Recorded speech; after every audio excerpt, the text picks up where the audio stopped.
What's going on, people? You miss me?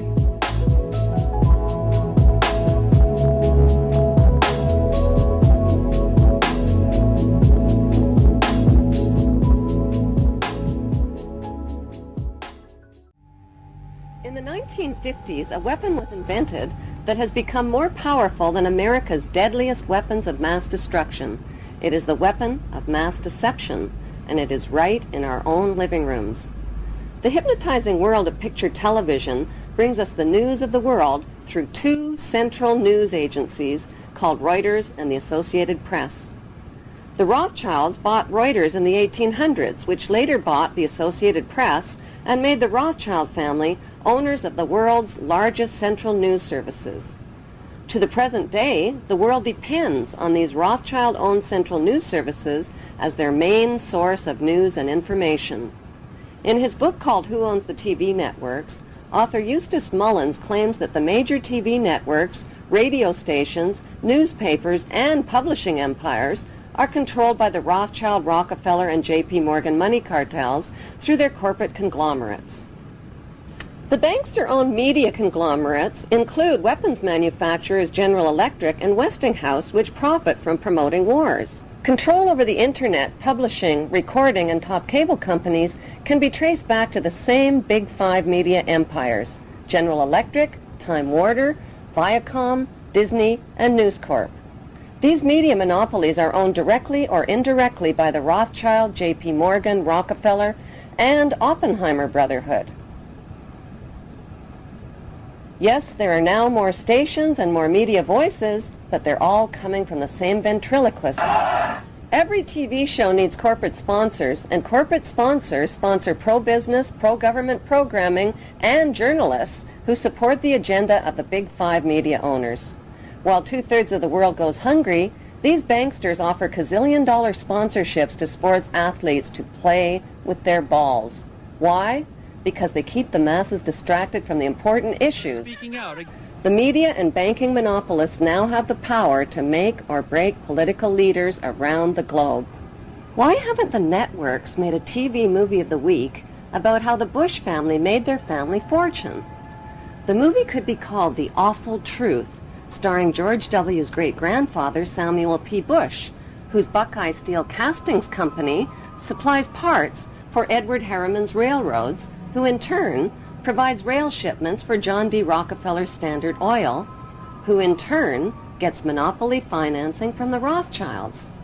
The movie could be made into a TV series starring Samuel's son, Prescott Bush, as the managing director of a Nazi steel manufacturing plant in Poland called Silesian Consolidated Steel.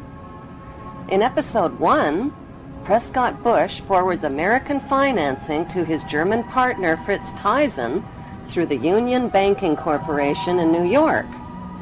Fritz Thyssen arranges a contract with Nazi Germany's IG Farben Company for free Jewish slave labor in Bush's steel manufacturing plant at the Auschwitz concentration camp.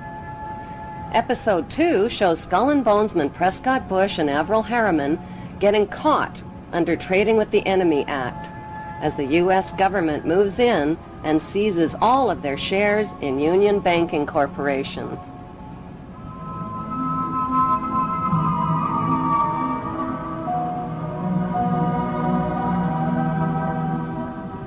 In episode 3, Prescott's son, the first George Bush, is director of the CIA. George puts drug king Manuel Noriega on the CIA payroll, allowing thousands of tons of cocaine to hit the streets of America via the Panama Canal. In episode 4, George's son, the second George Bush, becomes partners with Osama bin Laden's older brother, Salem bin Laden, in a Texas oil company called Arbusto Energy.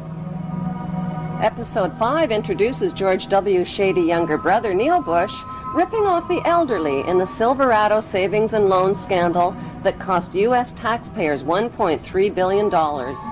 In episode 6, the Florida election is fixed by George W.'s older brother, Jeb Bush, who puts brother George into the top job at the White House, which brings us back to Auschwitz and the concluding episode with George W. Bush visiting the slave labor camp where his grandfather helped build the Bush family fortune on free Jewish slave labor.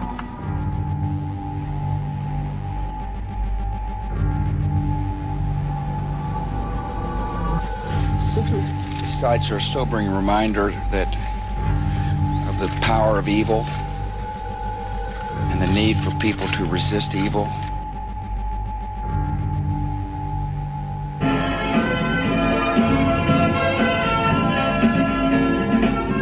Ladies and gentlemen, as a follow-up to the TV series, an award show could celebrate the 20-year friendship of the Bush and Bin Laden families and their shared investment in the Carlyle Group.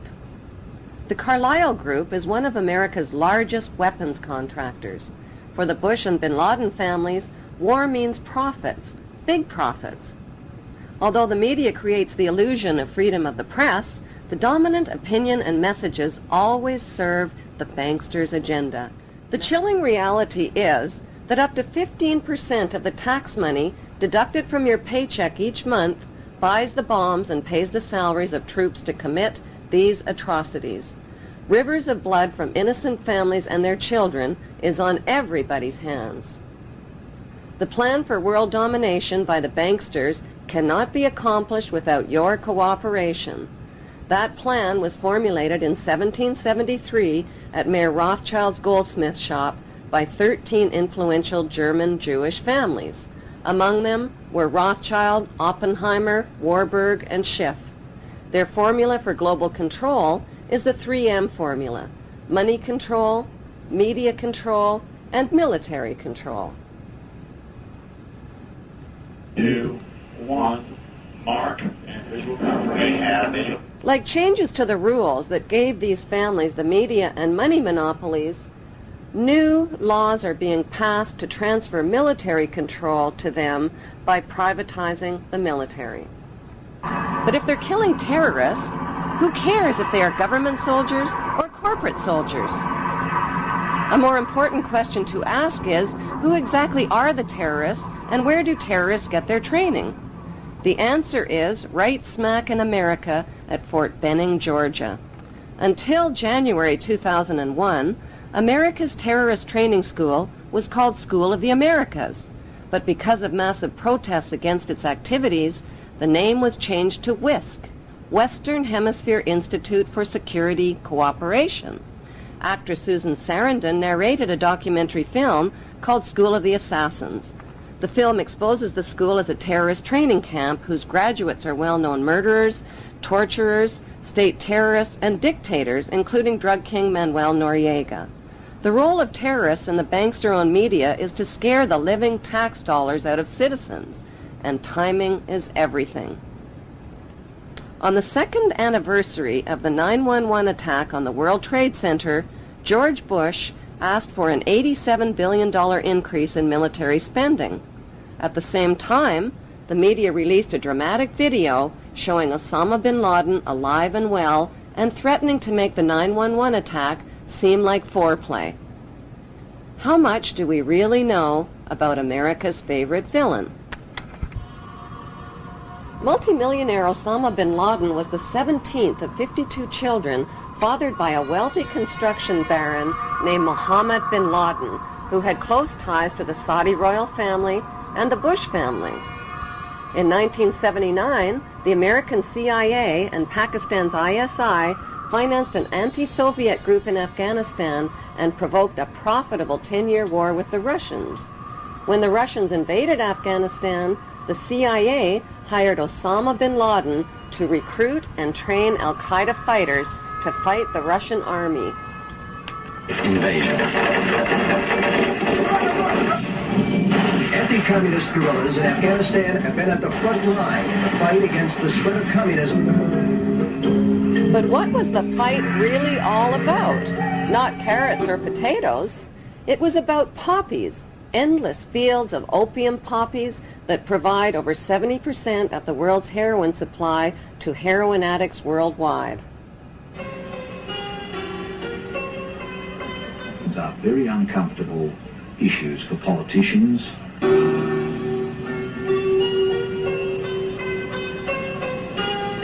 It was a dramatic story.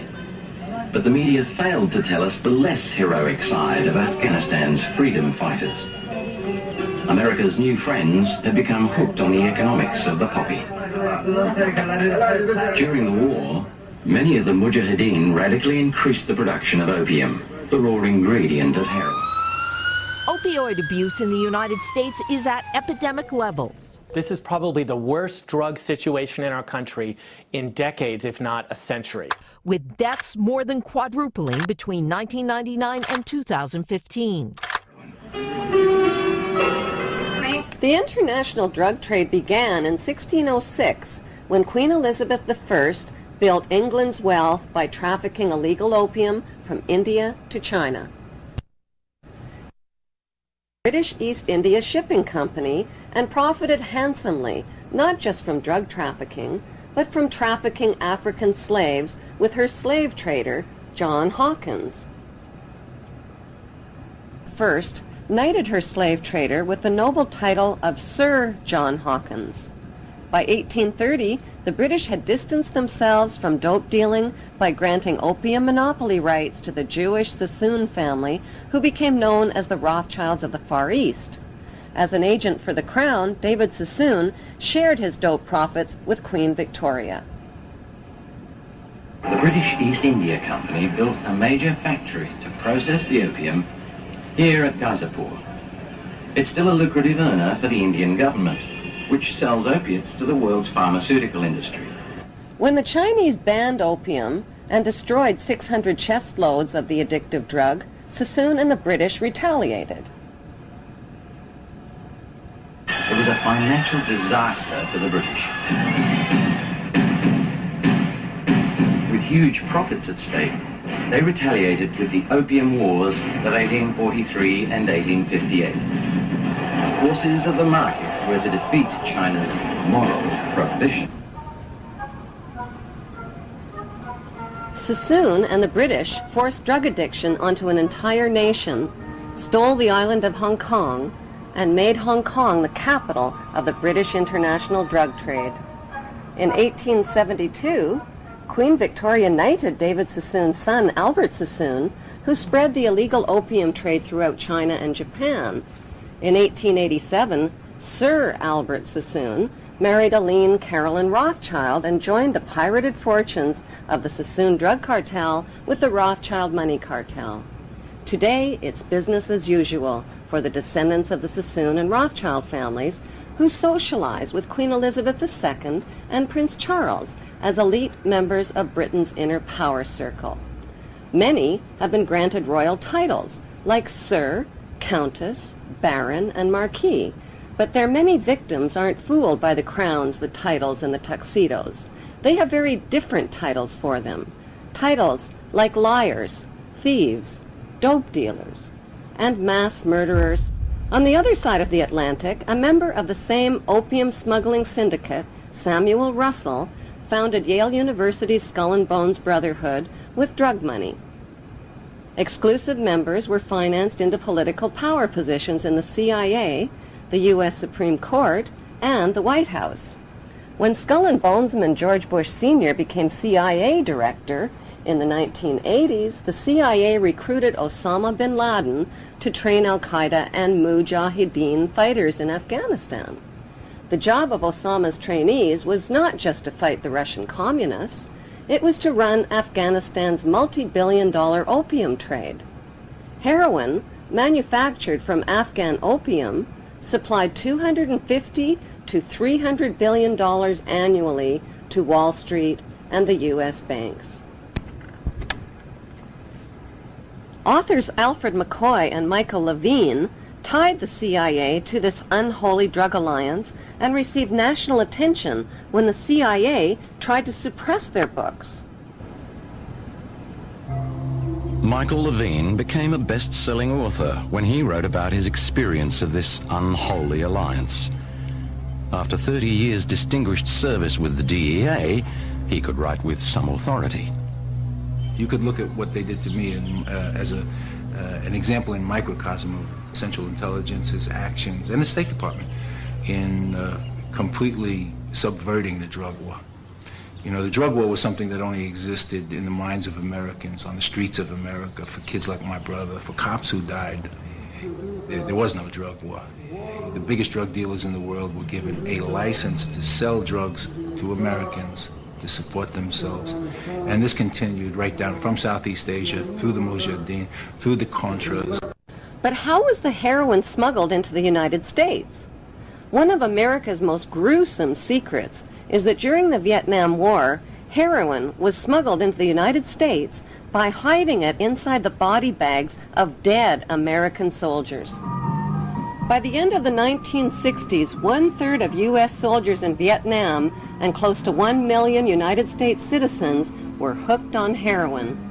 Drugs like LSD, mescaline, marijuana, and hashish also swamped the streets and college campuses of America. Who or what turned America's youth onto these illegal drugs? Celebrity anti-war activists like Aldous Huxley, Timothy Leary, Allen Ginsberg, and Bertrand Russell sold America's youth on acid rock, tripping out, and one world government. Their financing came from the Warburg Banksters and IPS, Institute for Policy Studies.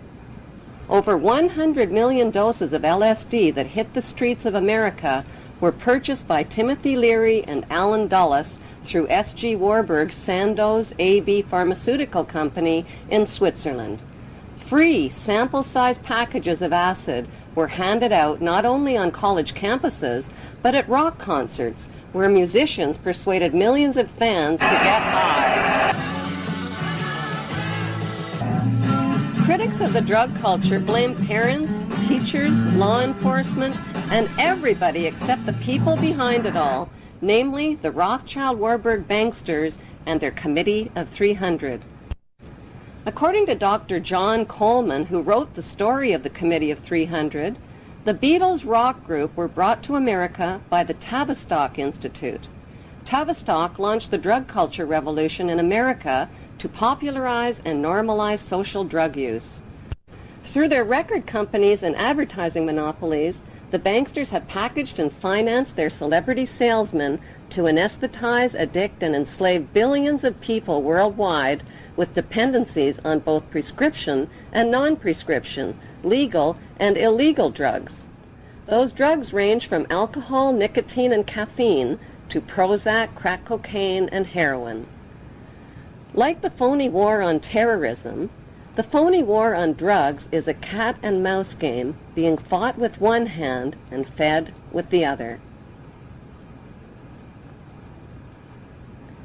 The peace symbol adopted by the drug flower children of the 60s was designed by Gerald Holtham, who was commissioned by one world government salesman Bertrand Russell.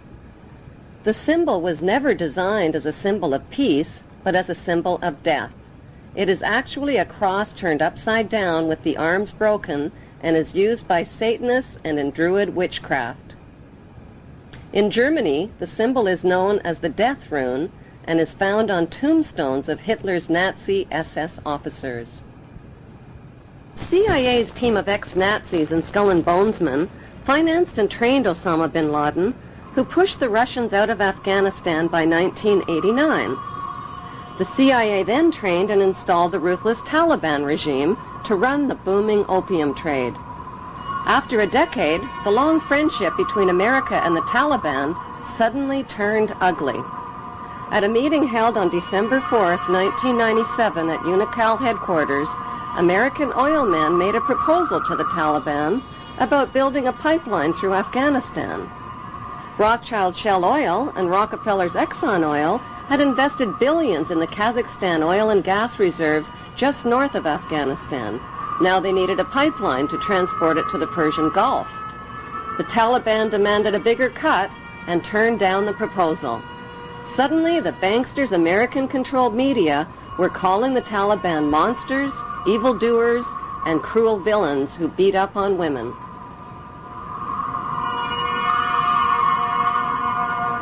On July 4th, 1999, President Clinton froze the Taliban's U.S. assets and bank accounts and imposed trade sanctions on Afghanistan. By February 2001, the Taliban destroyed most of Afghanistan's opium crops. In May, Secretary of State Colin Powell announced a gift of 43 million U.S. taxpayers' dollars to the Taliban. He called it a reward to the Taliban for destroying the opium crops, but members of the new George W. Bush White House knew the Taliban would use the 43 million for more sinister purposes.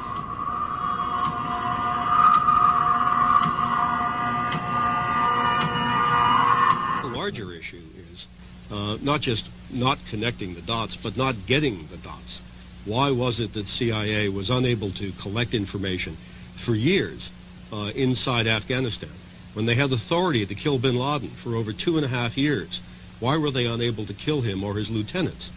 Why didn't they have a better capability to do something about it at the source? Could it be that the bankster-supported U.S. administration is controlling both sides of the war on terror? George Bush Jr. attacked the poverty-stricken, war-ravaged country of Afghanistan only 4 weeks after 9/11. The U.S. and British military dropped 12,000 bombs on thousands of buildings and homes, pounding them into dust and rubble and killing 8,000 Afghan people.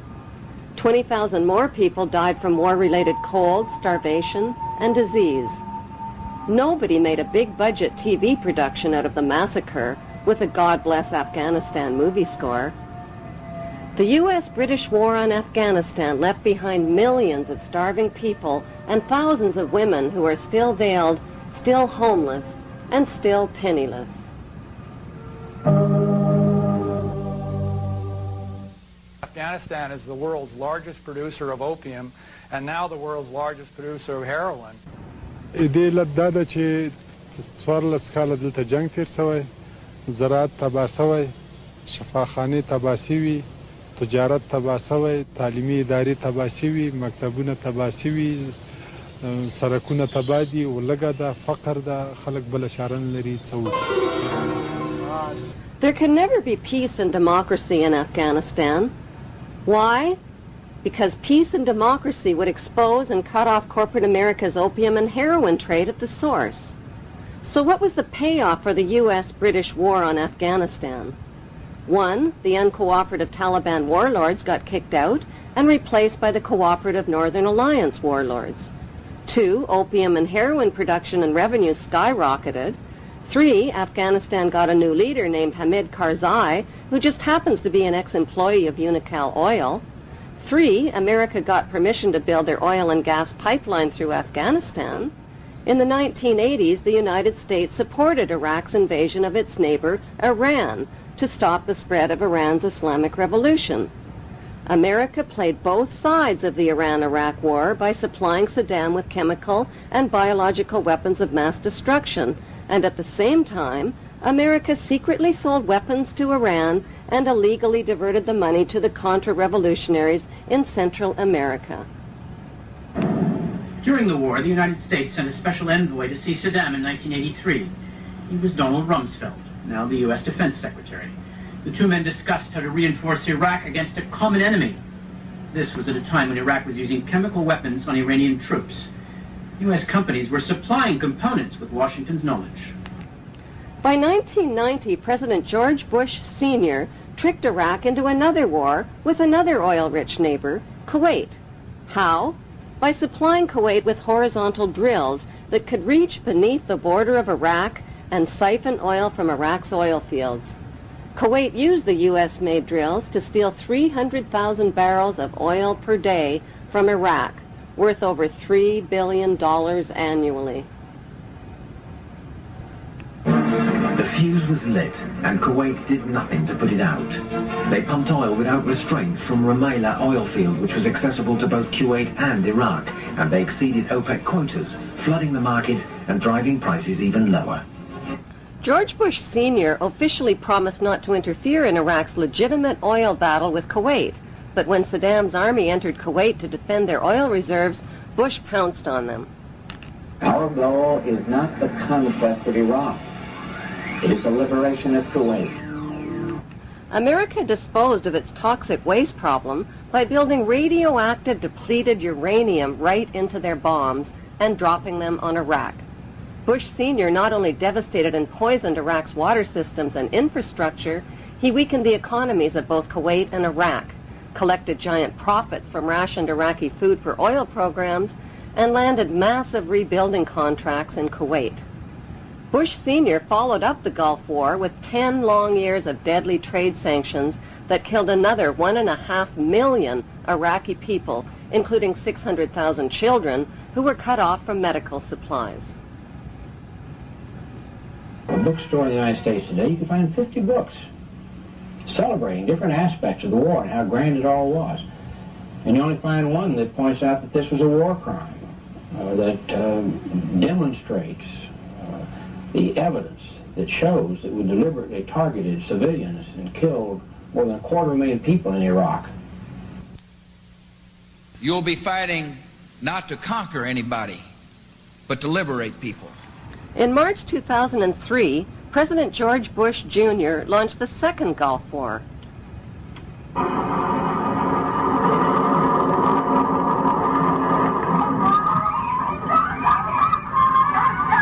The war on Iraq wasn't about revenge for 9/11, since not one of the 19 accused terrorists were Iraqi citizens.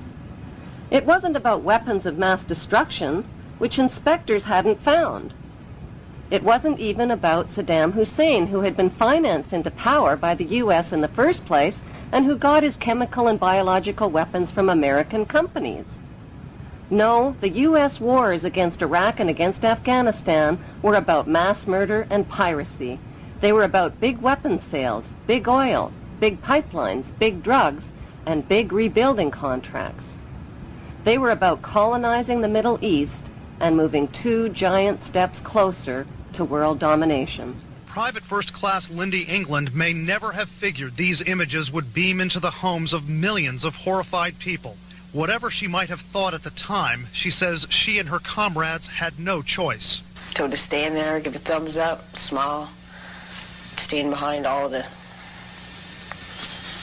naked Iraqis in the pyramid, take a picture. Who told you to do that? Persons in my higher chain of command. Why were naked Muslim prisoners positioned on top of each other in the shape of an Egyptian pyramid? The answer can be found in the distant past.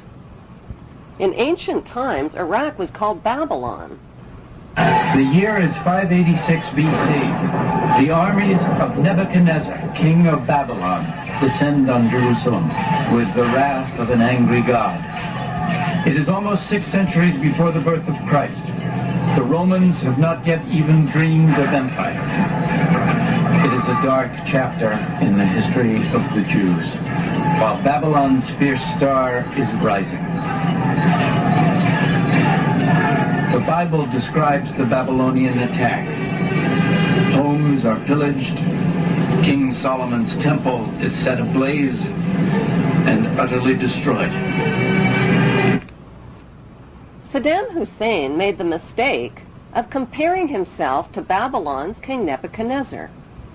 The capture of Iraq and Saddam Hussein was not just about oil and colonization, it was also about settling an old Hebrew score. We got him.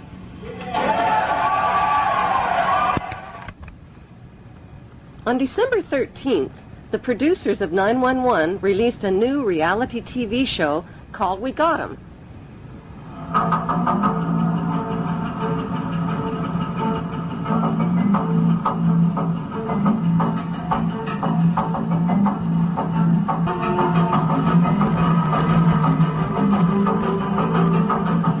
The Iraqi people claimed the We Got 'Em video show was staged. Why? Because the video shows ripe, yellow-colored dates growing on a tree to the left of the hole, where Saddam Hussein was supposedly captured. Every Iraqi citizen knows that Iraqi dates only ripen and turn yellow in July and August, never in December. Since date trees don't tell lies, the We Got 'Em video had to be staged at least 3 months earlier in July or August, not on December 13th as reported.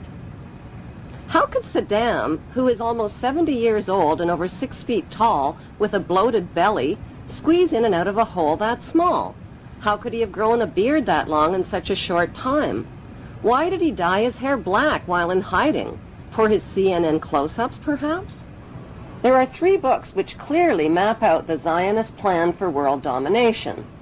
The Bible, written by Hebrews, Morals and Dogma, written by Freemason Albert Pike, and the Protocols of Zion, written by the Priori of Zion and revised by the Zionist Illuminati.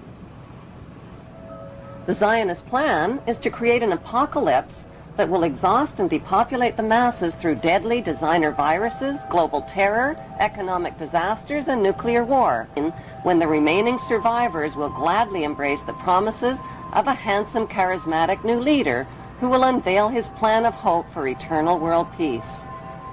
The only way to achieve eternal world peace, he will explain, is to put an end to the 5 causes of war. Secretly, he knows there is only one main cause of wars: the wars caused by his royal ancestors who planned, provoked, financed, and profited from them. He will sell his peace plan by telling the world that border wars will only end by creating a world without borders. Religious wars will only end by creating one world religion of interfaiths. Economic wars will only end by creating a cashless, debt-free society. Rivalry wars between rulers will only end by creating one world ruler.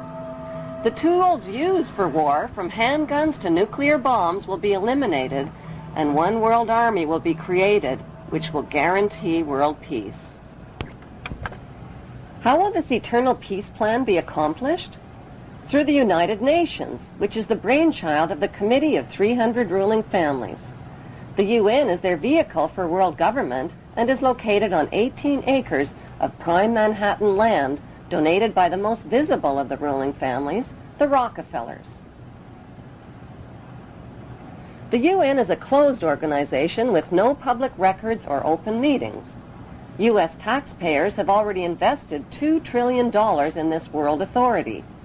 Although most of the people working for the UN are genuinely working for peace, the UN is a godless organization controlled by the Committee of 300. These inbred ruling families pretend to have royal blue blood, but their blood is no more blue or royal than Hannibal Lecter's blood. Some speculate that these families of evildoers are demons or aliens or evil shape-shifting reptilians, but there is a more scientific explanation for their madness. For thousands of years, these families have practiced inbreeding between sisters and brothers, uncles and nieces, mothers and sons, to keep the power and wealth all in the family. This practice of inbreeding over thousands of years has produced a clever but pathological breed of conscienceless, sociopathic families who will stop at nothing to own every ounce of gold, every drop of water, and every blade of grass on planet Earth. The United Nations, which they founded and control, has clearly stated its goals of establishing a new world order, a UN standing army, and a global taxation system. The Queen's husband, Prince Philip, and Evelyn Rothschild have already established an interfaith declaration for the creation of one world religion. What would life be like in this world empire with one world religion, one world army, one world economy, one world court, one world media, one world government, and one world dictator? What the public doesn't know is that Karl Marx's Communist Manifesto and the Russian Constitution have been built into the UN Charter, and that the New World Order will be a communist world order. Peace on earth will be a forced peace in which citizens will have no rights.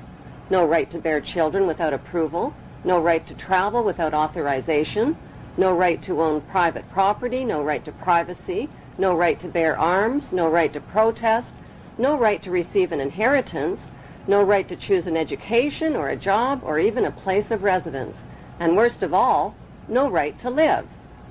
The right to live will be based on an individual's rating of usefulness to the royal elite.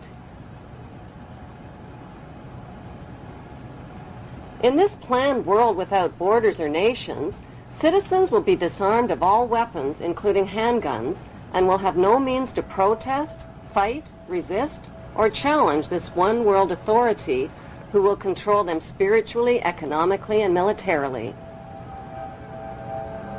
Every human being will be electronically tattooed and will become helplessly dependent on this one world authority for all of their most basic needs. The masses will eventually be taught to bow down and worship this one world dictator who will rule the entire world from his eternal throne in Israel. They have waited for him. They believe in him. They expect he will heal the world's ills. Some say he is the Messiah, finally returned. But this man is not a savior. He is the king of terror who will usher in the end of everything. Despite all the red flags, many people deny that a problem even exists. It does exist, and the good news is there are solutions. The solutions lie in knowing what the three biggest fears of the world's ruling families are. The first biggest fear is exposure. They have gone to great lengths to cover up their trail of crimes and to win the public's trust through their media monopolies.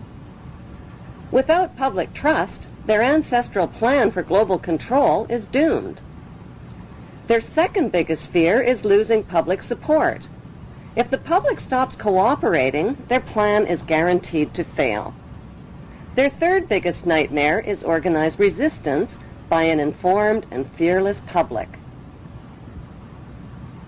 The ruling families know from past experience that the will of the people can defeat all their military and monetary might. Vietnam is a perfect example.